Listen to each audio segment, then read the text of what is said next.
Hello Somerville, my name is Ed Halloran. Welcome to the Somerville Labor Show. And this week we have a very special show. We have former Alderman Bob McWatters on the show. And before I actually introduce Bob, I want to talk about the union that he belongs to.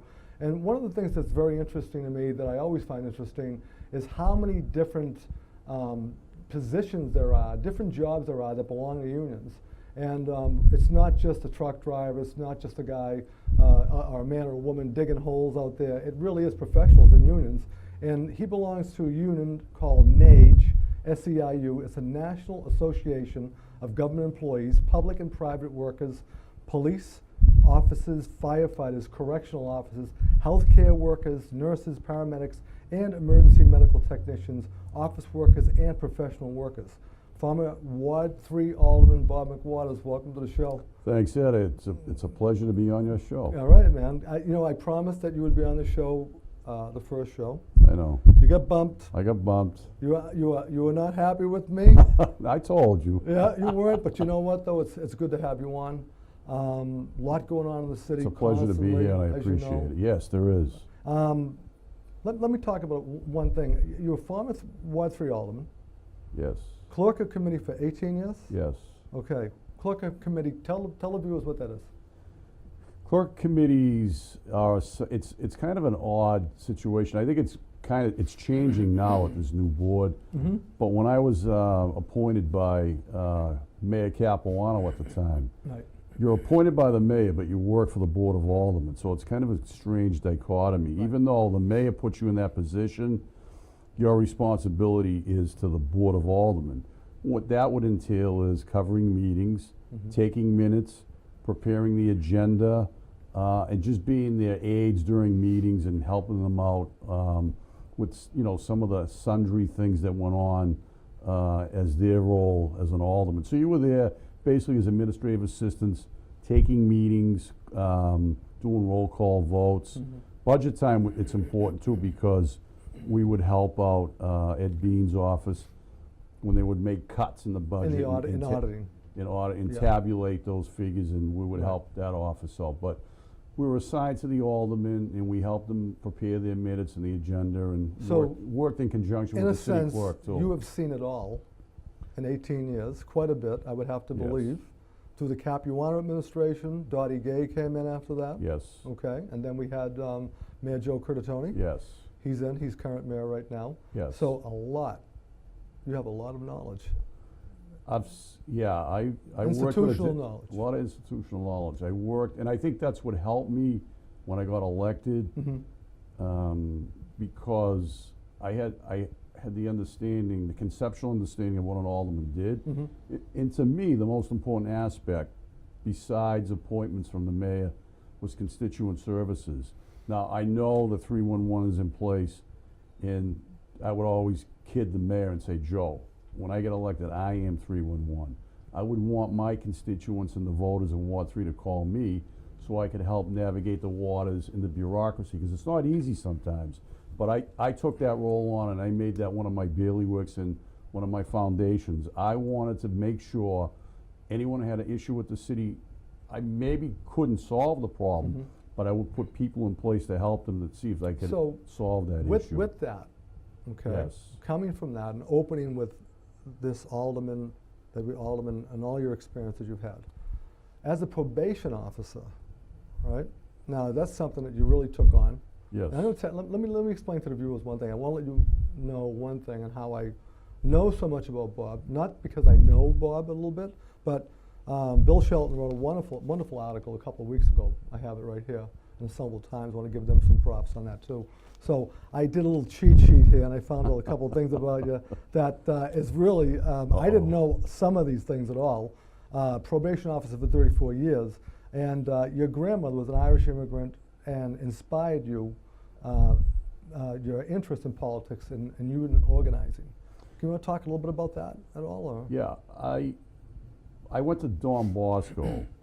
So my grandparents lived on Somerville Ave, right. Above Elm Supply at the time, right across from Cumberland Farms. So during the week, what I would do is I would stay with her because the bus stop was across the street. Okay. So it made it easier. So it made it easier for me to get to school. But she was a real terrific influence in my life. And I'm in the position, my career was partly due to what her influences on me were, i.e., she was very involved in politics. I can remember staying awake at night watching the Democratic conventions, and she was always politically active. She became a naturalized citizen, and when she had the right to vote, she was always proud of it, and she always voted. And she said, it's your civic duty and your right, make sure you vote and don't miss an election. And she said to me when I was in college, when you graduate from school, get a state job, because you're not gonna be rich, you're gonna have a good income, and you're gonna have the protection of a union. Thank you. And that was always instilled and bred with me, and I'm glad I listened to her, because growing up in Somerville like you did, I grew up here, and meager means, I would say probably on the poor side. We didn't have much, but we didn't know any better. And because of the fact that I was able to get an education, I went to a state school, and that was the only reason why I was able to go to college, because the tuition was so low. I get $300 a semester. $300 a semester. You Unheard can't of. even pay for books now for a semester, No, $300. one book, if you're lucky. But They still get books? because I was able to get that education and become a state employee and have the benefits of a decent wage and health care and dental, and that's a good way for someone who grew up in a poor, lower middle income bracket to raise himself up to become, I wouldn't consider myself middle class, but I had a decent living, and it was all due to the job I had and because of the unions. Well, that's something we're going to get into a little bit later on too, and I appreciate the fact you have mentioned unions. Now, one thing I always tell the viewers on the show is that it's all about labor, no matter what we do, okay? It doesn't have to be unions. It can be a non-union position as well. Right. And we're here to educate and talk to people about it, and that's exactly what we want to do. So you study sociology and politics. And government. While working at the Star Market, Bob. Yep, Okay. Porter Square. Right, and as a college junior, you became an intern at the Somerville District Court. So is it the Department of Social Services, Children and Families? Were you involved in that at all? That was my first job out of college, but when I was a college student at UMass Boston, I was in the Somerville Court for about 2 years as an intern. And that's when I kind of whet my appetite, and that's when I decided that's the career path I wanted to follow. I really enjoyed being an intern. I was really fascinated by the court system, and I decided I wanted to be a probation officer then. But I knew getting out of college, when I graduated, I couldn't get that job right away because you needed some human service experience, a year or two. So that's when I applied to, at the time it was the Department of Social Services, now it's DCF. Applied for a job in Roxbury. I worked in Roxbury for 2 years as a social worker and 1 year in South Boston. So I worked 3 years for DSS. And in 1984, I had already gone on various job interviews at different courts in the greater Boston area.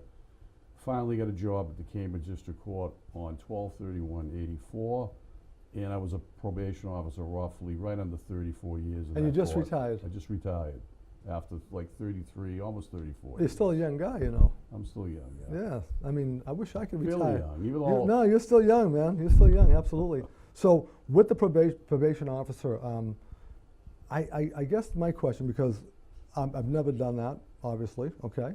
A probation officer, how difficult was it to attempt to help offenders turn their lives around? How was that difficult for you? Did you find it difficult to do that? It was challenging at times because there were probationers that no matter what you did, they were recalcitrant. There's a good word for you. They just didn't want to turn their lives around for whatever reason. But the offenders that you could help, I took a special, it was important to me because growing up in Somerville, which was a blue-collar city, a lot of my friends became police officers and firemen, public service, public servants, and some of them just didn't. They became, unfortunately, gangsters, and you know, they were selling drugs. Well, and that's the next question. You weren't just helping working with the offenders, but there were other people that you reached out to as well, and maybe you can tell me a little bit about that. Were there other people, like friends, that you were trying to help along the way? You always help your friends out. I never regardless of what a friend, Right. if my friend was on the other side of the law, I never, I mean, I didn't condone what they did, but I didn't judge them. But if they needed help within reason, I would still help them because I grew up with them. I'd never break the law. Right. Not I that I'm understand. perfect in No, I life, understand. I understand. but I would always help a friend. It's a And Somerville way. It's the a way things Somerville were way. back then. We had a densely populated Right. city, probably the most densely populated in the country back in the 50s. We might have had 140,000 people on, what is it, 4.1 square miles. Exactly. Which is, you But know. I did have one friend who was involved in stuff that I wouldn't do, and he was dying at the time. This was when I was an alderman. Right. And he asked me, he said, my daughter's applied for a job in the city. Can she use you as a reference and can you help her? And he said, I want to make sure she's settled. Before I die, I want to make sure she has a job in the system. I said, look, I can't guarantee it, but she can use me as a reference and I will help her.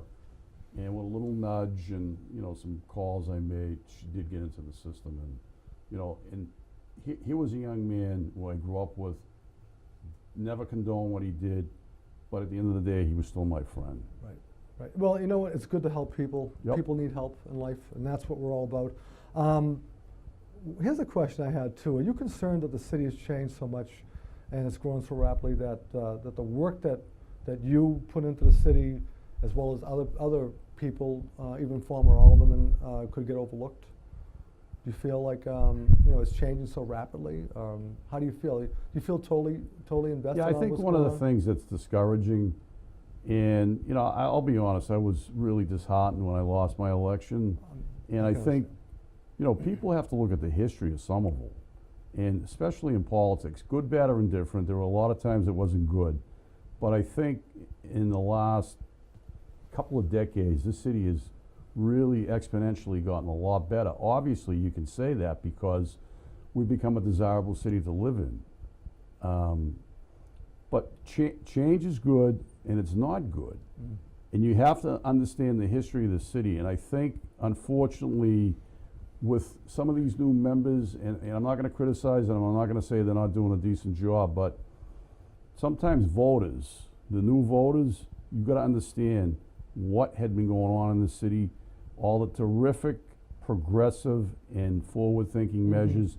Now, I'm a Democrat, and I've been a Democrat over 40 years. I don't label myself. Right. I'm not a progressive, I'm not a conservative. I was a pragmatic, centrist politician.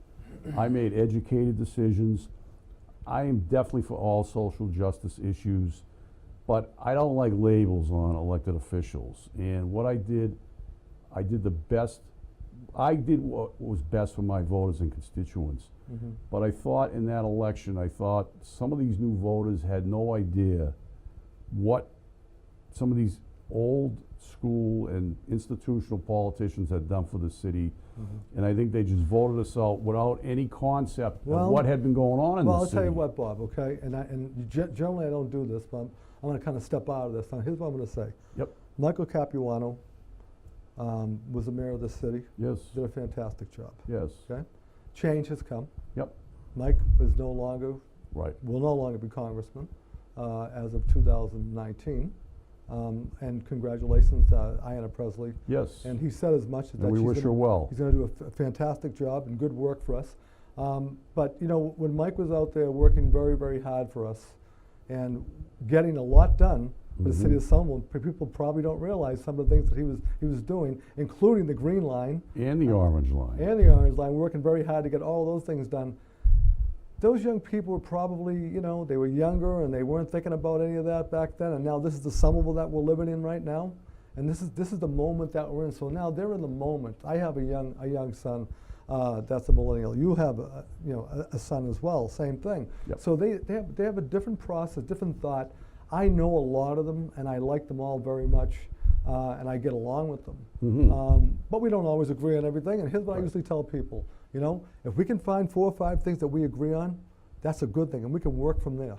And that's how we can try to get some things done. But I think here's the situation. I think we're in a real political upheaval that we haven't seen since probably the 60s. There you go. And my only concern is you can't just vote politicians out without knowing what they've accomplished. Now, I understand millennials and younger voters, they want change, and that's terrific. We do need change. You can't stand still. You have to progress and move forward. But I think you also have to take a step back and look to see what that elected official has done. In Mike's situation, obviously, the voters spoke. It was a minority majority district, and they wanted change. They wanted someone who looked like them, and I understand that.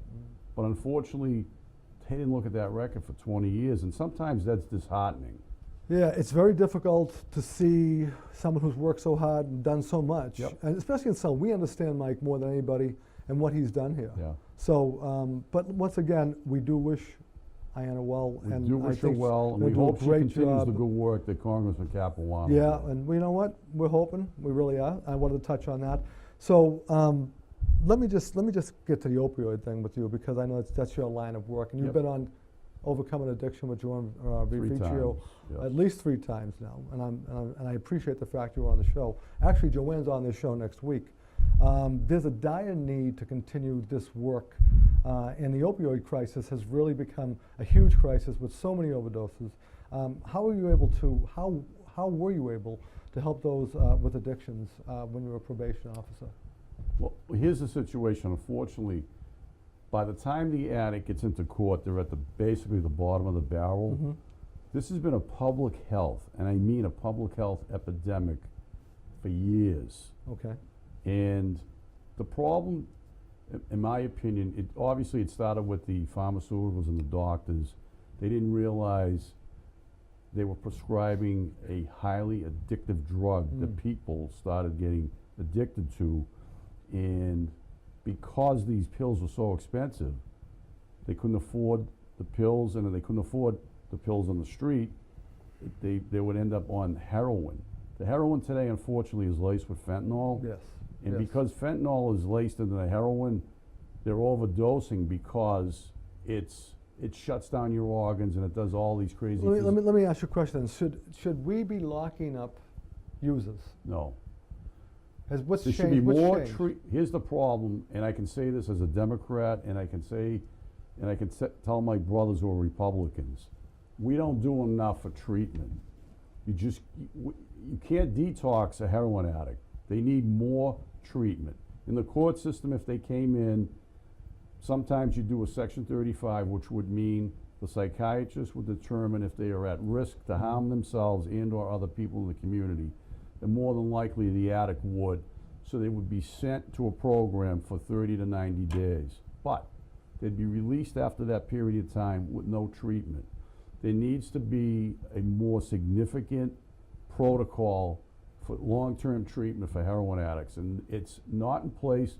Programs exist, but there needs to be more programs. You need education. Warehousing them in jail is not the answer. So District Attorney Marion Ryan said, I heard her say this, that they're more interested in obviously locking up the distributors, Absolutely. the drug Right. dealers, and that's what she wants to really focus on. Right. And, Yeah, you can't, when I started 34 years ago in the court, you would lock up a drug addict, you would lock up an alcoholic, and you lock someone up who's mentally ill. But the court has transformed, and so has society. You can't keep locking up the addicts or the mentally ill, because that's not the proper treatment. You got to treat the addiction. You got to treat the mental health problem. Yeah, you know what? And not speaking for overcoming addiction, and not speaking for our revolution and people like that, but they say the same thing. I hear it quite a bit. I see the tweets on it. They're always talking about it. We've got too many people locked up Right. for things for these things. But I have to say, the court has become more transformative, and now understands. In Cambridge, I know, working with Judge Schrager, who was terrific. Right, which I have a quote. She and her wherewithal, along with the Cambridge Police and the District Attorney Marion Ryan, said, look, we can't keep warehousing addicts and mentally ill in jail. Right. She developed specialty courts we have a recovery court, and a drug court and a homeless court. In these sessions, we bring in outside agencies, we bring in the police, we bring in attorneys, and Well, that's what I was going to ask you about that, because that, I'm sorry to interrupt you, but 3 years ago, you and Judge Scarborough got together to design a court session for people who are homeless, mentally ill, or Yep. addicted. That's what I wanted to get into that. That's what we did, and Okay. it's been pretty successful in treating the mentally ill. What we're doing now is getting them in treatment and getting them on the medication. The key is to keep them on the medication and keep them in therapy. Once you do that, you stabilize them, and they're less likely to come back and reoffend and get arrested again. They're stable. So what's the success rate? What would you say? You don't have to give me percentages. It's not. I can tell you, it's 90%. Really? 9 out of 10 have been successful. In fact, I got a call today from the clinician. She wants me to go back tomorrow because we have a woman who's been in for 2 years. She's been stable on medication, in treatment, and she's graduating from the court. So we see these success stories now because we're not warehousing them in jail and not treating them. They're now getting specialized treatment. The court's paying attention, the police are paying attention, and the district attorney is. So really, what this is a collaborative effort. It's a collaborative of effort, and people it all works. working together. And it works. And everybody on the same page. Yes. So I'm going to move along. The city has changed so much over the past several years. Growing up in the old Somerville was a challenge for all of us. I grew up in Somerville. What was the biggest takeaway from you and your experiences back then? Would you know say? what? And I talked to someone today from Somerville. It's sense of community. We had neighborhoods. You know, I knew everyone on my street. I would go to their house a couple of nights a week, or in fact, you know the family, the Brisboys. Mrs. Brisboy, Right. and Joe and Chris and Lisa lived around the corner from me. And Mrs. Brisboy, who was Italian, she would cook every Sunday afternoon. You know, Ed, because you're Italian. Well, I've got some Italian in me. I'm Italian, Portuguese, So she would and cook. Irish. She'd cook the Italian dinner, and lo and behold, there'd be 5 or 6 neighborhood kids there. Christmas Eve, she would cook the 7 fish, have all the neighborhood kids over, and then it was. What happened was when we all got older, got married, and moved away. Well, some of us did. I stayed. Everyone who came back to see their family at some point during the night on Christmas Eve would go over to her house to see her. So there was a sense of community. Exactly. We knew everyone. I think it's a little bit more impersonal. We have community now, but it's a little bit different. I think once 3 families and 6 families were sold and condos came in, I think you saw kind The of multi-dwelling units that had nothing but families. Look, my mother has a you saw place. families leaving. It's the same thing. You don't have she's in the Union same Square here. She's got, family unit. Yeah, exactly. So Jude is telling me that we got to move quick here because we got to get to some of the other stuff that we have here. I'm bloviating. No, too you're much. doing great. You know, I'm having a lot of fun. I wish we had like 5 hours. It doesn't matter to me. So this is a labor show. Knowing your strong involvement with unions, what are your thoughts on how labor unions are treated in the city of Somerville? Knowing what you know, what you've been doing. I think they should be treated better. I think I think the unions are the heart and soul of the city. You know, I'm not privy to negotiations, but I think everyone should have at least a fair bargaining. Just be fair in bargaining. Look, we all want the sky, but you can't get that. You got to compromise, but I think that needs to come from both sides. I know how hard DPW works. I know how hard the city workers at City Hall work. I know how hard the firefighters. The nurses, the librarians, the police. I saw it firsthand when I was elected official. Absolutely. And they're all my friends. Look, there's only so much money to go around. However, you deserve a fair wage and a fair increase, and I think the city. I think the city needs to do a better job on that. In a city such as Somerville and its local booming economy, I can tell you, in my opinion, the city has the money to pay its workers and pay them fairly. And as you know, many workers in the city, they're getting pushed out. We're not getting rich here, I can tell you that. And they've moved to other communities. I get people who commute from Brockton, New Hampshire. So because of this affordable housing crisis in Somerville, when you were Ward Alderman, was there anything that you were able to put forth as a board order in order to help the low-paid municipal workers live in the city with their families? Yes. I know Boston has a program where they work with the union, where they try to help their city workers. The Housing Trust Fund. The Housing Trust Right. Fund. I put a resolution in, I think maybe twice. I did put a resolution in twice, asking the administration to work with the union and private developers to come up with some policy to help city workers who grew up here and work here stay in the city. Right. Now, we talk about affordable housing. We do what we can. We get the 20% inclusionary. We have the inclusionary zoning, yeah. We got the zoning. Right. But you know what? We have nothing for our city workers, and We they're don't. the heart and soul. Right. And I think that needs to be, that was Well, one of my priorities. And honestly, as a city worker myself, I appreciate the fact that that was brought to light. I think that some of the aldermen have carried that on Yes. up there. Maybe Yes. your predecessor and a few other Yes. people up there. Many people are beginning to do this. So we're running. This is a quick show. We're running out of time. So more specifically, why do you think it takes unions so long to settle contracts with the mayor? Any idea? Do you have any? I mean, I know you don't have any knowledge of that, but it takes a long time to get these settled. They do Well, tend I to think go there's for a long been, time. I think there's been a long history of, not wanting to, I think, negotiate in a fair way. I mean, Yeah. I can't speak for the administration. No, I but understand. I think that, And I'm not trying to put you on the no, spot. I know, but, I just think as an it's alderman, important. I think we were frustrated at times. Look, I'm not gonna criticize the administration because overall they do a good job. Yeah. The one thing I would say, though, is I think they should be a little bit, I think they need to do a better job in negotiating with the unions. Now, I'm not at the table, Yeah. but I think that's where they have to improve. And I think, when you guys have to make your money on overtime and not your wages, that's not fair.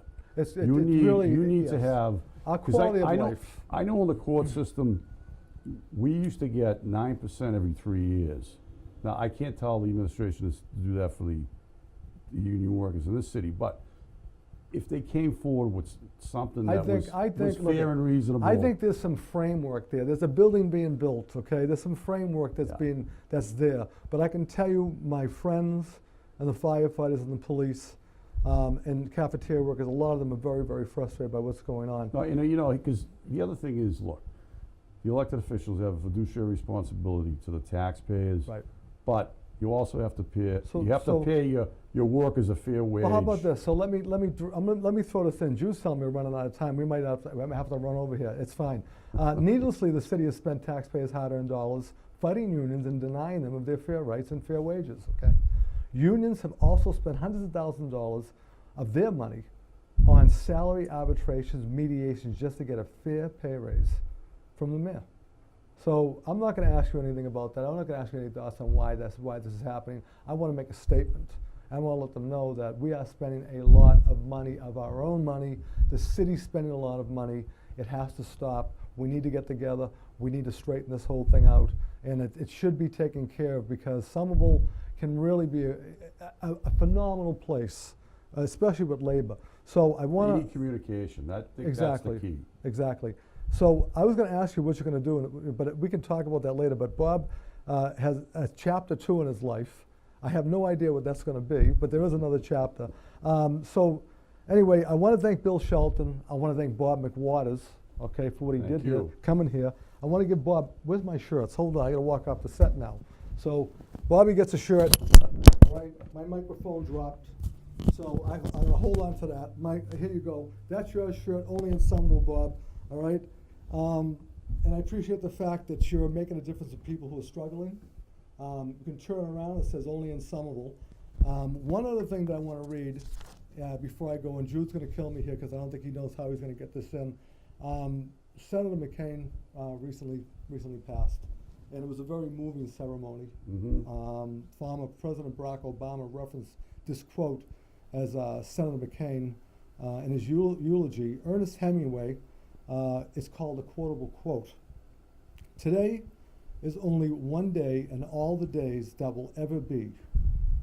But what will happen in all of the other days that have ever come can depend on what you do today.